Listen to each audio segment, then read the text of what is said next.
সাদা মধু এতে। Hello everyone, কেমন আছেন সবাই? আশা করি সবাই ভালো আছেন, আমিও ভালো আছি আলহামদুলিল্লাহ। সবাইকে জানাই রমাদান মোবারক। চারিদিকে একটা কথাই শোনা যাচ্ছে, সে যেই কথাটা সবার মুখে মুখে, আসলে এটা ভাইরাল কথা, ওই কিরে মধু মধু মধু। আসলে এখন চলছে রমজান মাস, প্রচুর পরিমাণে পানি খেতে হবে আমাদের, আর তৃষ্ণাও বেশি লাগে।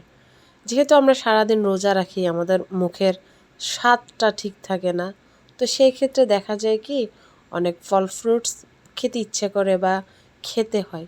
তার মধ্যে কিন্তু তরমুজটা খুবই গুরুত্বপূর্ণ একটা ফ্রুটস, যেখানে প্রচুর পরিমাণ পানি ভরপুর থাকে। তো যাই হোক, চলে আসি আজকে ব্লগে। তো আর কি, ইফতার রেডি করে নিচ্ছি। প্রথমে ছোলাটা ভেজে নিলাম। আজকে আমি ছোলাটা একটু বেশি ভেজেছি, কারণ হচ্ছে কি আজকে আমার রিলেটিভের বাড়িতে একটু ইফতার দিব।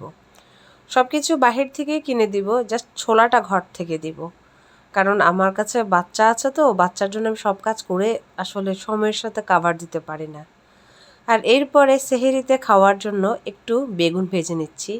যদিও বা রাতে খেতে ইচ্ছে করে একটু গরম ভাত দিয়ে, তখনও একটু করে খেয়ে নিব। আর ভেজে নিচ্ছি চিংড়ি মাছ। আসলে এটা ভেজে নিচ্ছি না, আসলে এটা হচ্ছে কষিয়ে নিচ্ছি আমার রুচি অনুযায়ী। মশলা দিয়ে আমি কষিয়ে নিচ্ছি। এক তো হচ্ছে রমজান মাস, খুব একটা বেশি মশলা দিয়ে আমি এখন সবজি রান্না করি না। আর একদম অল্প মশলার ভিতরেই সবজিটা রান্না করি। আর বরবটি তো মাত্র এবছরের নতুন সবজি বের হয়েছে, তাই বরবটিটা যেভাবে রান্না করি না কেন ভালো লাগে খেতে। আমি বেশিরভাগ সময় চিংড়ি মাছ দিয়ে রান্না কিংবা শুকনো শুকনো করে ভাজি করি, তবে আজকে আমি চিংড়ি মাছ দিয়ে রান্না করছি, তবে ঝোল আমি দেইনি। ওই সবজি থেকে যে পানিটা রসটাই বের হয়েছে ওটাই আমার ঝোল হিসাবে থেকে গেল। আর আমার কিন্তু চিংড়ি মাছটাও রান্না শেষ।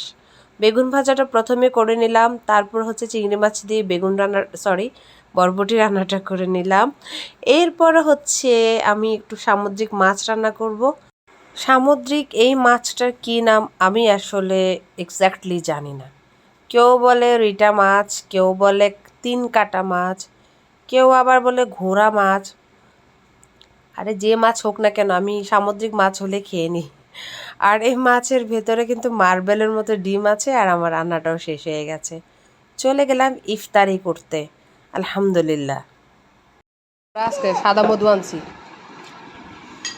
সাদা মধু কে কে খাবা? হাত তোলো। নসাদ তো খাবে না, না?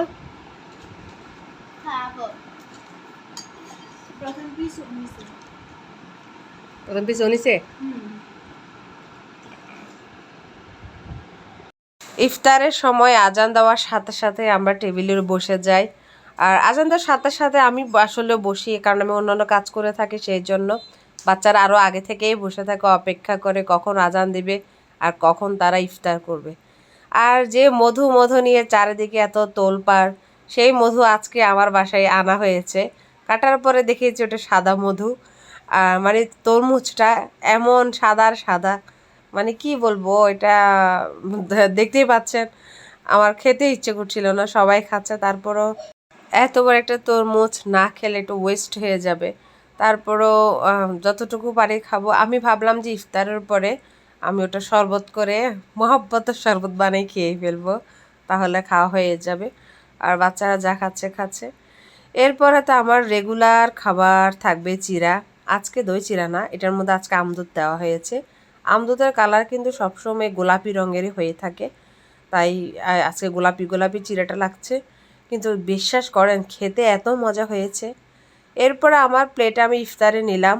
আর আমার মোহাম্মদ, মানে কি বলবো, হাত দিয়ে দিয়ে মুড়িগুলো ফেলে দিচ্ছে। আমি ভাবলাম সে খাবে, কিন্তু সে আসলে খাচ্ছে না, সে ওয়েস্ট করছে। তারপর আমি তাকে, আর আমার মানে শেষ তো আমার পাশেই চেয়ারে বসা। আর কি করব, ছোট বাচ্চা, ম্যানেজ করতে তো হবে। ইফতার টাইম সবাই ইফতার করতে হবে, তো ও তাকে তো কারোর কাছে তো দেওয়া যাবে না, সবাই তো ইফতার করবে। তাই তাকে পাশে রাখলাম। আর কি, সে এগুলো একটা একটা ধরে দেখছে, আবার যেটা খেতে ইচ্ছে করছে সেটা খাচ্ছে, আবার যেটা ফেলতে ইচ্ছে করছে সেটা ফেলে দিচ্ছে। আমি ভাবছিলাম যে প্রথমে জিলাপি দিয়ে সব কিছু মাখিয়ে নেব, এরপর আসলে আমি এক হাতে পারছিলাম না। যাই হোক, আল্লাহ হাফেজ, সবাই ভালো থাকবেন, সুস্থ থাকবেন, আসসালামু আলাইকুম।